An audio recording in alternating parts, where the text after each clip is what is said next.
Hey folks, JD here, and today we've got this. This is the JJRC Blue Crab. Okay, let's open this up. Right. That everything? Yeah. Okay, so inside the box we have a manual, we have an AR game, interesting, we'll come back to that, and of course we have the quadcopter. Now, as I'm sure some of you are aware, there doesn't look to be a transmitter with this. That's because this particular quadcopter is controlled from your smart device. Oh, and underneath the box is an accessory bag.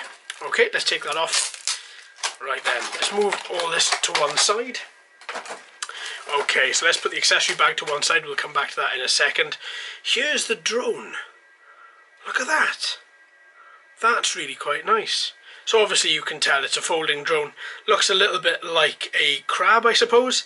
Now, this drone has got a little locking mechanism in the back here. So if you were to unlock these, you don't just pull them, because as you can see there's some resistance against the propeller arms there, because the propeller arms are rigid sided. So even though it folds down from the top of the quadcopter, the rest of the propellers is in totally rigid, so you can't just pull them up. They have to be unclipped by this little button here. So if you pull that down, then you should be able to pull the quadcopter propeller arms up. You can hear a definite click, see, when the propeller arms are locked in place. So this is what it looks like. Look at that. That's a stunning blue. Really, really nice colour blue. Oh wow, this really does look lovely. It feels really light. It's quite difficult to explain, because this, obviously the central part of the quadcopter is where the battery is housed, all the circuitry, everything is inside here. So when you're holding it on either side of the propeller arms, it feels really well weighted. It doesn't feel too hard, doesn't feel too heavy, and it's not pulling down one way more than the other. It just feels quite nice and quite well balanced. On and off button on the top, push and hold for a couple of seconds, that then will turn the quadcopter on. Obviously at this stage the battery isn't charged, so the quadcopter itself isn't going to turn on at all. No, there we go. So we'll have to charge the battery first before we see what colour the LEDs are. On the front of the quadcopter, let's have a quick little look at that. You'll see there's a camera. Now this little camera, it can't be moved. It is a fixed lens camera, so that is pretty much the only viewpoint you're going to see is directly out. So, but that being said, it's actually pointed. It's actually built in quite a nice way. I'd imagine that this particular quadcopter, instead of pitching forward, actually flies straight based on that camera. So you should, hopefully, be able to see everything that's in front of you and not just the floor. Now, if we turn the quadcopter underneath, upside down, underneath it, you will see there's a little battery bay hatch. Inside there, this is where you find the battery. So this battery is 500 milliamp hour, coming in at 3.7 volts. Obviously, that's the sort of battery that we're used to with a lot of these a lot smaller drones. They are to be charged directly from USB, so you're not really going to see anything over that voltage. When you want to attach the battery to the drone, then as you can see the little white port in there, that's where the battery clips into, and then the battery itself then just lies down inside a lot like that. As we've done that, actually, let's see if we can see what colour these LEDs are very quickly. There we go. So click and hold. Red LEDs on the front, blue. Oh wow, look how bright that blue is. Blue LEDs on the back. Okay, let's turn that off. There we are. So I just wanted to double check that, as I do like to have the LED colours in the unboxing video. So I'll tell you what I'll do. Rather than trying to put that back in there, I'll keep that out because I have to charge it anyway, ready for the flight. So underneath, while we're looking on the underneath, you can see the landing sprigs are a little bit of foam. They're not really raised. See, they're not really raised off the propeller arms, and they are ever so slightly, yeah, they are ever so slightly raised more than these LEDs here. So hopefully the LEDs aren't going to smash on the floor when we come to land this quadcopter, and hopefully it does feel as if these landing sprigs have got quite a bit of cushioning to them. So hopefully it's going to be enough to actually bring the quadcopter down and land it and obviously not damage the plastics.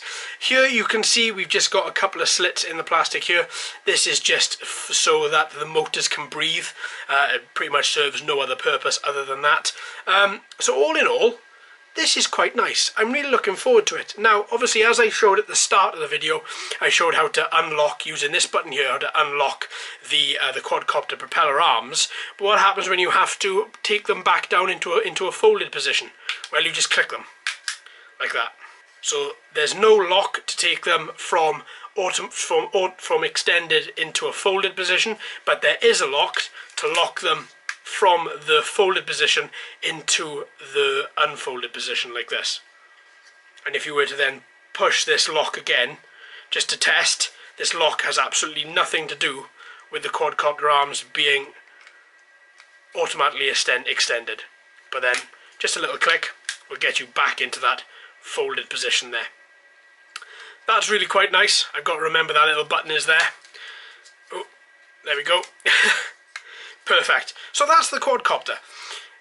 Roughly to charge should take about 180 minutes to charge the battery just via USB. Should give you between 6 to 8 minutes of flight. Now obviously we know that that is probably going to be greatly increased to about 10 to 11 minutes, but we'll double check that when we fly this in the next couple of days. So let's put this to one side and let's see what else we've got. So we have the accessory bag, which comes with 4 extra propellers. These are tri-propellers instead of the standard just 2 blades on the propeller. This has 3, so we get 4 extra ones in there, a little USB charger and a little propeller tool as well, so you can hold on to the base of the propeller as you take off the propeller to put a new one on. That's the accessory bag. Now we've got the manuals. Now I don't normally say a lot about the manuals because they're pretty self-explanatory, but this one has caught my attention. AR Master Shooter. So apparently, by scanning this QR code here with your phone, you can then play a game. And this little game is all about shooting.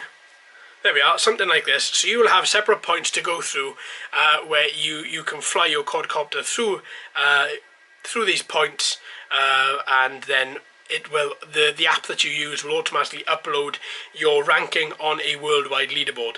So there we are. It's something that you may want to try when you're out there. Another aspect to look at, I think the world of augmented reality is only going to get better, and I think drones can help towards that as well. Plus it's a fun little game. I've not seen this with another drones. This is pretty special. Alright, so there we go. So the app that you use to control this is the JJRC app. If you look in the other manual that it comes with, you will see on one of these pages, there we go, there are a bunch of QR codes for Android and iOS devices. The app is just called JJRC. I've used it with a couple of other JJRC drones, and I've found there to be no issue at all in using the app. It responds very well, and it is built quite nicely as well. So there we are. So please join me, folks, in the next couple of days when we're going to be taking this guy out and putting him through his paces. Thanks ever so much for watching and listening, folks. I've been JD. You've been fantastic as always. If you haven't already, please subscribe. Hello and welcome to all the new subscribers. I hope you're enjoying the channel. So until next time, my friends, happy flying.